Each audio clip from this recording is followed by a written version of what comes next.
कितना खुशी के बात बाटे। 1 साल के बाद रक्षाबंधन के त्योहार आवेला। अपना भाई खातिर अपन बहिन सब राखी के दिन के इंतजार करली से हम अपना भाई के राखी बांधम, गीत गा गा के बांधम। ए भैया तू ही जान परान, हमरे खातिर तू भगवान, प्यार मिले हमके राम जैसन भाई से, रोवेला ता उठेला दरदिया हंसेला सुख पाइले ऐसा सुनाई तोहरा जैसन मिले सबके भाई, रब से मनाइले हो। ये का हो माला के रे का हो चौपट से हर एक चीज के सवाल का जवाब बता देता कि हम पगला गइल बानी। देख ताकत के खा करी खाई ना भोसरो तू बड़ा मिठाई लगा तो जाके खा ले 76 75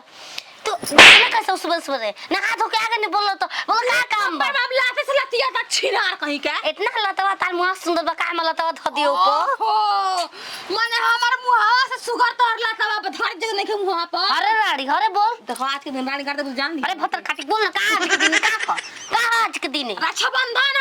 हमर भाई आते राखी बना बच्चा बच्चा तो कतई तो बच्चा बंधन केवन भयो तो रहता मारी ए जे मारा तो के काट के गाड़ दे ए जे अग्नि में कोर के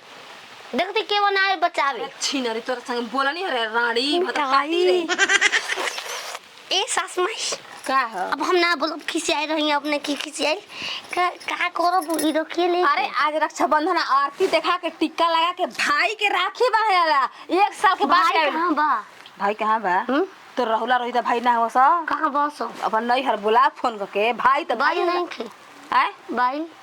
मोबाइल के बाइल ऊ है छिनार दा हमें देखी जाते भाई बुलावा अपन हां है थैले रह ना हम लेके आओ तने गिलास पानी जरा रहेला मिठाई खिया के पानी पिया जला और दिया बार के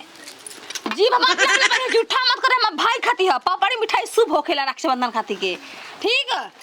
आ गीत याद है ना गीत गाओ हम और एक गिलास पानी लेके ठीक है रानी। हां रानी जा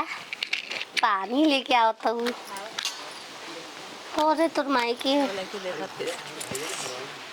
छी हतर बड़ चाइना तो बड़ चलन हम राखी बांध के आई मिठाई उठाई खियाई अपनो खाई पूरा पानी लिया जाता पानी के पिए तो मिठाई रहल तो बाद में ना पानी